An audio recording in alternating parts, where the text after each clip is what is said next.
O Walter Benjamin, ele oferece para nós a possibilidade de pensar a infância não no sentido linear, não no sentido romantizado, e a criança realmente enquanto um indivíduo social.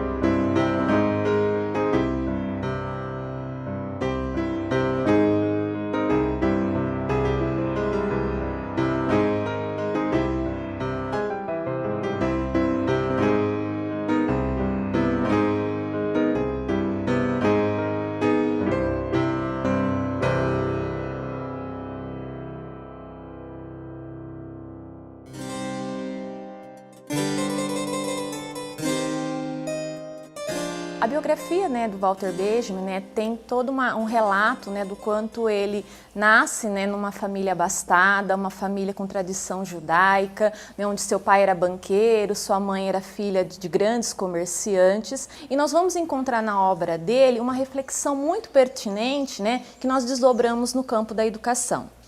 Pensando seus referenciais teóricos, nós vamos ter Walter Benjamin como um dos pilares da escola de Frankfurt, uma escola que se debruçou a estudar o movimento da modernidade e a influência da indústria cultural, tirando de nós essa perspectiva da cultura como aquela que nos pertence, que tem a ver com as nossas construções, com a nossa identidade, e essa cultura se desvirtuando dentro de um processo de modernização, de industrialização, onde ela passa a ser produzida em série. Nós temos também, na obra do Walter Benjamin, um outro desdobramento teórico, que é quando ele envereda para premissas mais pontuadas dentro do materialismo dialético de Marx. A gente percebe que o tom da escrita dele se volta mais para o processo de alienação, discutir a modernidade, esse empobrecimento da existência humana, somada a essa questão da alienação do homem e da autoria do homem nessa sua construção enquanto sujeito social.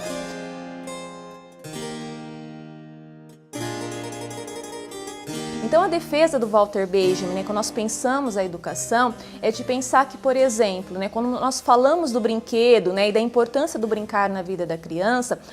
a indústria cultural faz o quê? Ela coloca no brinquedo toda essa ação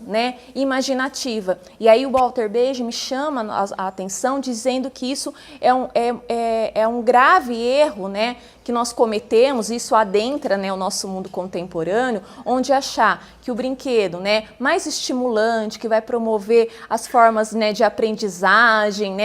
os processos formativos dessa criança, todo esse potencial está no brinquedo. Ele vai dizer que isso é errado. O que a gente tem que entender é que o brinquedo é exatamente a materialidade da brincadeira e que a brincadeira, quem deve conduzir, quem deve enriquecer é a criança. É ela que tem que impor a sua ação imaginativa e não necessariamente ela reproduzir aquilo que o brinquedo condiciona, aquilo que o brinquedo direciona. É como se eu desse um exemplo, trazendo esse conceito para o nosso mundo contemporâneo. Por exemplo, uma boneca de pano, O que faz uma boneca de pano? De repente, se a gente traz esse contexto do Benjamin, que a ação imaginativa da criança é que vai fazer aquele brinquedo potencializar os processos formativos, a gente vai entender que aquela boneca de pano, não é que ela não faz nada, ela pode fazer tudo, desde que a criança interaja com ela, desde que a criança crie histórias, desde que a criança imagine e o contexto que ela está inserida promova esses elementos culturais para enriquecer essa brincadeira. Diferente do que faz a indústria cultural, quando coloca para esse consumidor a tendência que o brinquedo ou a boneca melhor vai ser aquela que fala, por exemplo, 50 frases, fala os numerais num outro idioma, onde a criança fica ali vendo o brinquedo brincar. Então, se eu quero pensar uma formação crítica, vamos colocar lá, o que a gente espera de projeção de princípios educacionais, a ideia da formação do humano. E aí, quando que a gente começa essa formação? A gente começa na infância,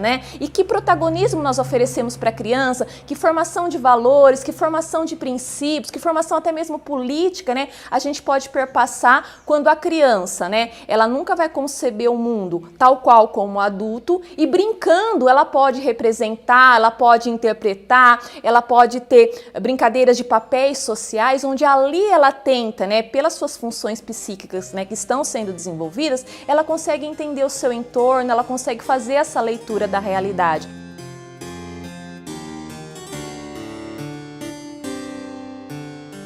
A gente percebe que a grande discussão que ele deixa para os educadores, sejam eles professores ou até familiares, é essa dimensão de realmente o brincar, né, ele ser colocado, né,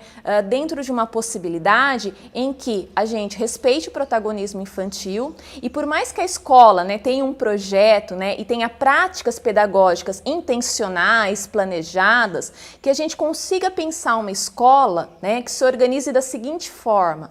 práticas pedagógicas para as crianças, então é quando o adulto se projeta, é quando o adulto organiza, é quando o adulto intencionalmente pensa aquilo que ele vai formar na criança, mas ele chama a atenção para a gente equilibrar essa discussão, né, com também práticas que perpetuem a ideia, né, de práticas pedagógicas da criança. Que a gente tenha essa percepção do para a criança e o da criança, que a gente reconheça a possibilidade que em meio às práticas pedagógicas, que em meio às experiências infantis, o adulto consiga não só direcionar o que a criança tem que fazer, mas que a gente consiga também fazer com que esse adulto escute a criança, observe as crianças, reconheça o que a criança diz, fala, explora, constrói, cria. Então essa ideia da gente entender a criança realmente como um ser social que participa, né, das ações educativas, né, em que ela está lá inserida. A gente encontra um autor, né, que fala da educação nesse sentido crítico, né,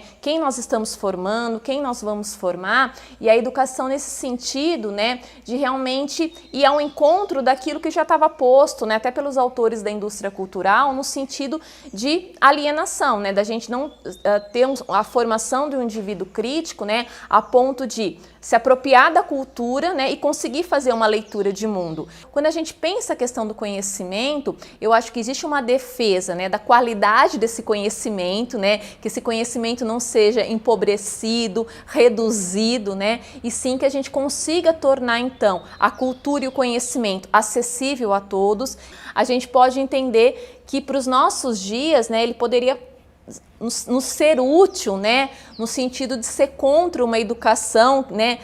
técnica, né, que formalize, né, que não dê essa perspectiva da reflexão, que não dê essa perspectiva do questionamento, né. Então acho que isso daria para nós essa perspectiva de trazer para os dilemas contemporâneos essas duas reflexões, né, que a gente democratize o conhecimento, né, que todos tenham acesso, né, a se apropriar dos bens culturais, mas que ao mesmo tempo a gente faça isso dentro de uma condução qualitativa, né, que as pessoas tenham acesso realmente não a um ensino, né, aligerado, né, fragmentado, superficial, que as pessoas consigam e tenham esse direito garantido de realmente se formar, né, a partir de um conhecimento sólido, constituído, e que aí a gente configuraria essa ideia, né, de ser um patrimônio da humanidade e não só, né, um privilégio de algumas camadas sociais.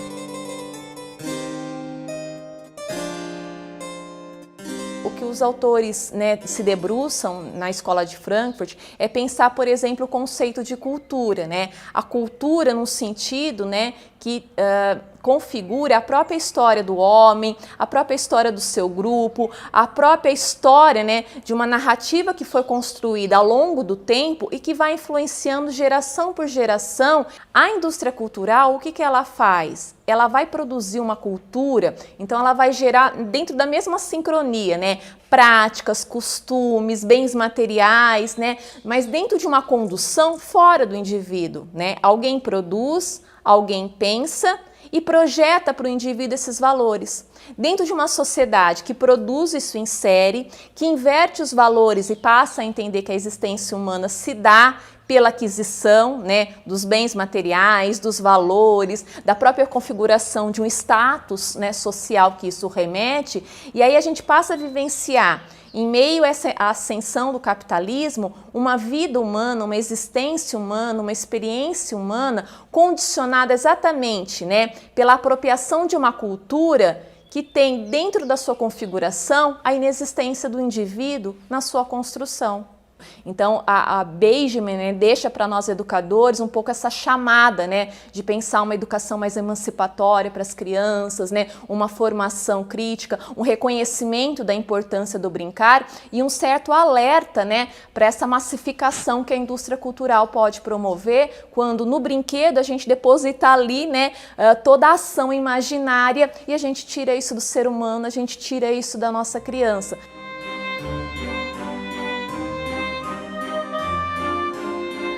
Eu recomendaria, em primeiro lugar, né, eu acho que é um dos principais textos, né, onde ele lida tanto do ponto de vista conceitual quanto a uma sistematização de exemplos, que é o livro Reflexões sobre a Criança, o Brinquedo e a Educação. Um outro livro também que eu recomendo é o livro Infância em Berlim por volta de 1900, que vai mostrar essa forma bem sutil, né, de pensar o que era, né, esse brincar artesanal na época dele, lá no início do século passado, e o que seria, né, pensar esse brincar industrial que ele vê ali, né, tendo uma ascensão. E um outro livro que é Rua de Mão Única, né, que é um outro livro que também ele vai retratando essas questões dos espaços lúdicos e essa mudança. Então acho que essa chamada para a leitura do Benjamin é extremamente interessante, é extremamente positiva, porque faz de nós educadores, né, leitores de um autor clássico, né, onde a gente vai ter que se debruçar numa leitura de época, em exemplos de época e conseguir entender o nosso tempo, né, fazendo a extração dos conceitos, né, e o quanto esses conceitos, né, do Benjamin são tão contemporâneos e explicam tantas, né, tantos desafios, né, e tantas lacunas que nós temos hoje para pensar, né, a educação das nossas crianças.